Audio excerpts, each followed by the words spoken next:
മുസ്ലിം MLA-മാരെ എല്ലാം താൻ നിയമസഭയിൽ നിന്ന് പുറത്തു കളയുമെന്ന് BJP-യുടെ leader of opposition of Bengal Suvendu Adhikari വളരെ പ്രകോപനപരമായ ഈ ഭാഷണമാണ് അദ്ദേഹം കഴിഞ്ഞ ആഴ്ച നടത്തിയിരുന്നത്.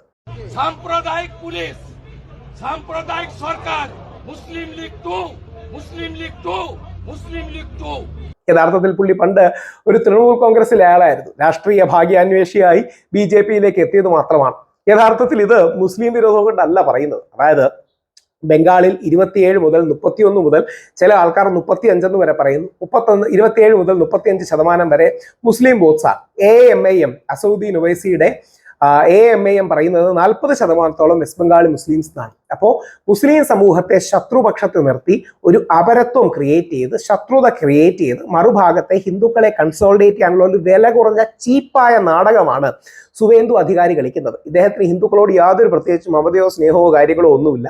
സ്വന്തം രാഷ്ട്രീയ അധികാരം ഉറപ്പിക്കാനും അദ്ദേഹത്തിന് പ്രതിപക്ഷ നേതാവായിരിക്കാനും കളിക്കുന്ന വളരെ വില കുറഞ്ഞ മോശം പരിപാടികളാണ് ഇത് എന്ന് നമുക്ക് സാധാരണ ഭാഷയിൽ പറയാം. എന്നിട്ട് അദ്ദേഹത്തിന്റെ പ്രസ്താവന വളരെ പ്രകോപനപരവും കൂടിയാണ്. ടൈംസ് ഓഫ് ഇന്ത്യ പോലൊരു പ്രമുഖ മാധ്യമം പോലും, ഒരു സെന്റർ റൈറ്റ് നിൽക്കുന്ന, വലതുപക്ഷത്തേക്ക് ചാഞ്ഞു നിൽക്കുന്ന ടൈംസ് ഓഫ് ഇന്ത്യ പോലും അതിശക്തമായ വിമർശന സ്വരത്തോടു കൂടി അത് റിപ്പോർട്ട് ചെയ്തിട്ടുണ്ട്. അങ്ങനെ മുസ്ലിം MLA-മാരെ പുറത്തു കളയുമെന്നൊക്കെ പറയുന്നത് വളരെ പ്രകോപനപരമായ വൃത്തികെട്ട ഒരു സ്റ്റേറ്റ്മെന്റ് ആണ്. അതായത് ബംഗാളിൽ ലെഫ്റ്റ്, ഇടതുപക്ഷവും കോൺഗ്രസും തളർന്നതിന് ശേഷം, ബംഗാളിൽ ഒരുപാട് ദശാബ്ദങ്ങൾ ലെഫ്റ്റ് ഭരിച്ചതിന് ശേഷം ലെഫ്റ്റിന്റെ വോട്ട്, കോൺഗ്രസിന് പണ്ടുണ്ടായിരുന്ന വോട്ട്, ഇതെല്ലാം തൃണമൂൽ കോൺഗ്രസിലേക്ക് കൺസോൾഡേറ്റ് ചെയ്യപ്പെട്ടു. മറുഭാഗത്ത് BJP 2021 3 സീറ്റിൽ നിന്ന് 77 സീറ്റുകൾ ജയിക്കുകയും അതിശക്തമായ രീതിയിൽ മുമ്പോട്ട് വരികയും ചെയ്തു. ലെഫ്റ്റിനും കോൺഗ്രസിനും വോട്ട് ചെയ്തിരുന്ന ഹിന്ദു സമൂഹത്തിലെ വലിയൊരു ശതമാനം വോട്ടുകൾ നേരെ BJP-യിലേക്ക് പോയി എന്നുള്ളതാണ് സത്യം.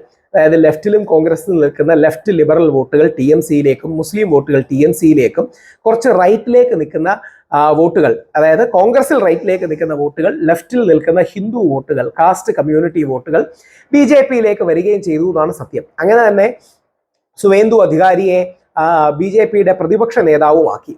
സുവേന്ദു അധികാരി നമ്മുടെ ആസാമിലെ ഇതേ മുഖ്യമന്ത്രി, ഇതേപോലെ ഹിമന്ത് ബിശ്വ ശർമ്മ, പുള്ളിയും യാതൊരു തരത്തിലും സംഘിയോ വർഗീയവാദിയോ ഒന്നുമല്ല. മനസ്സിൽ സ്വന്തം സ്ഥാനം ഉറപ്പിക്കാൻ വേണ്ടി ഹിന്ദുക്കളെ മുസ്ലിങ്ങളെ തമ്മിൽ തെല്ലിക്കുന്ന ഒരുത്തൻ, അതിനപ്പുറം ഒന്നും വില അദ്ദേഹത്തിനില്ല. അദ്ദേഹം അറസ്റ്റുകാരനൊന്നുമല്ല. ഒരു കാലത്ത് രാഹുൽ ഗാന്ധിയുടെ വളരെ കൂടുതലുള്ള, അല്ലെങ്കിൽ വളരെ അടുത്ത ഒരാളായിരുന്നു. രാഹുൽ ഗാന്ധി വേണ്ട രീതിയിൽ അപ്പോയിന്റ്മെന്റ് കൊടുക്കാത്തതുകൊണ്ടും വില കൊടുക്കാത്തതുകൊണ്ടും മറിച്ച് BJP-യിലേക്ക് എത്തി മുസ്ലിം വിരോധം പറഞ്ഞ് അവിടെ ആളാവാൻ ശ്രമിക്കുന്നു എന്ന് മാത്രമേ ഉള്ളൂ. അപ്പൊ യഥാർത്ഥത്തിൽ നമ്മുടെ നാട്ടിൽ നടക്കുന്നത് ഹിന്ദുക്കളെയും മുസ്ലിങ്ങളെയും തമ്മിൽ തല്ലിച്ച്, സമുദായങ്ങളെ തമ്മിൽ തല്ലിച്ച്, ജാതികളെ തമ്മിൽ തല്ലിച്ച് അവരവരുടെ സ്ഥാനം ഉറപ്പിക്കാനും അല്ലെങ്കിൽ അവരവരുടെ അധികാരം ഉറപ്പിക്കാനുമുള്ള വില കുറഞ്ഞ നാടകങ്ങളാണ്. ഇതിൽ നമ്മൾ ഹിന്ദുക്കളോ മുസ്ലിങ്ങളോ ഏതെങ്കിലും ജാതി വിഭാഗങ്ങളോ ഒന്നും വീഴരുത്. ഐഡന്റിറ്റി പൊളിറ്റിക്സ്, സ്വത്വ രാഷ്ട്രീയം, അതായത് നായർ, ഈഴവ, അല്ലെങ്കിൽ ദളിത്, ബ്രാഹ്മിൺ, ഹിന്ദു, മുസ്ലിം, ക്രിസ്ത്യന് തന്നെ ലത്തീൻ ക്രിസ്ത്യൻ, റോമൻ കത്തോലിക്കൻ, അങ്ങനെ വ്യത്യസ്ത ഐഡന്റിറ്റി പൊളിറ്റിക്സ് സ്വാഭാവികമാണ്. അതിലൊന്നും യാതൊരു തെറ്റുമില്ല. പക്ഷേ ആ ഐഡന്റിറ്റി പൊളിറ്റിക്സ് അല്ലെങ്കിൽ സ്വത്വ രാഷ്ട്രീയം പരസ്പരം വിരോധം ക്രിയേറ്റ് ചെയ്യുന്നൊരു വഴി ആകരുത്. ഇത് മമതാ ബാനർജി അതിവിദഗ്ധമായി അത് ബാലൻസ് ചെയ്ത് നിർത്തുന്നു. മമതാ ബാനർജിയുടെ അതിശക്തമായ വോട്ട് ബാങ്ക് മുസ്ലിം സമൂഹമാണ്. എന്നാൽ മമതാ ബാനർജി ബ്രാഹ്മൺ കമ്മ്യൂണിറ്റി എന്നുള്ള വ്യക്തി കൂടെയാണ്.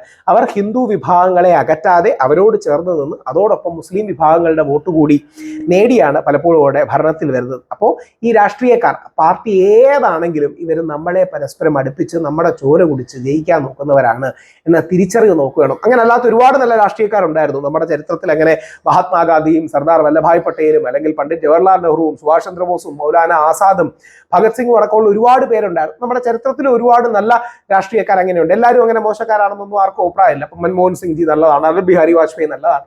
പക്ഷെ പല രാഷ്ട്രീയക്കാരും നമ്മളെ പരസ്പരം അങ്ങോട്ടും ഇങ്ങോട്ടും അടുപ്പിക്കുന്നത് ഹിന്ദുക്കൾക്ക് എന്തെങ്കിലും ഗുണം ചെയ്തു കൊടുക്കാനല്ല, മുസ്ലിങ്ങൾക്ക് എന്തെങ്കിലും ഗുണം ചെയ്തു കൊടുക്കാനല്ല, അവരവരുടെ സ്ഥാനങ്ങൾ ഉറപ്പിച്ചു നിർത്താൻ മാത്രമാണ് എന്ന് ഓർക്കണം. ഈ പ്രകോപനപരവും പരസ്പരം ദേഷ്യവും ഉണ്ടാക്കുന്ന പ്രസ്താവനകളൊക്കെ പറയുന്നത് അവരുടെ സ്ഥാനം ഉറപ്പിച്ചു നിർത്താനാണ്. തെരുവിൽ ആരുടെയെങ്കിലും കുട്ടികൾ മരിച്ച അവർക്ക് നഷ്ടമൊന്നുമില്ല. ഇവരുടെ എല്ലാ മക്കളും വിദേശത്തും മറ്റുമൊക്കെ നല്ല സ്ഥാപനങ്ങളിൽ പഠിക്കുകയായിരിക്കും. എന്നും കലാപങ്ങൾ ഉണ്ടായി ഈ നാട്ടിലെ ആശുപത്രികളും ഹോസ്പിറ്റലും പ്രവർത്തിച്ചില്ലെങ്കിൽ ഇവർക്ക് നഷ്ടമൊന്നുമില്ല. കാര്യം ഇവരുടെ മക്കളെല്ലാം വെൽ എഡ്യൂക്കേറ്റഡും മറ്റുമായിരിക്കും. ഈ തിരിച്ചറിവ് നമുക്ക് ഉണ്ടാകണം. വെസ്റ്റ് ബംഗാളിലെ ആ വളരെ വേദനാജനകമായ പ്രസ്താവന കണ്ടപ്പോഴാണ് ചെയ്തത്. ഓർക്കുക, ഹിന്ദുവും മുസ്ലിമും ക്രിസ്ത്യാനിയും വിശ്വാസിയും അവിശ്വാസിയും എല്ലാം ഒരുമിച്ച് നിൽക്കുന്ന ഇന്ത്യയാണ് നമുക്ക് വേണ്ടത്. ആ ഇന്ത്യ, ആ ഭാരതം, ആ ഹിന്ദുസ്ഥാൻ, ആ രാജ്യമാണ് ലോകത്തിന് മാർഗദർശകമാകുക, വിശ്വഗുരുവാകുക, വിശ്വബന്ധു ആകുക, മഹാത്മാഗാന്ധിയുടെയും ബുദ്ധന്റെയും ഒക്കെ നാടാകുക. കാണാം.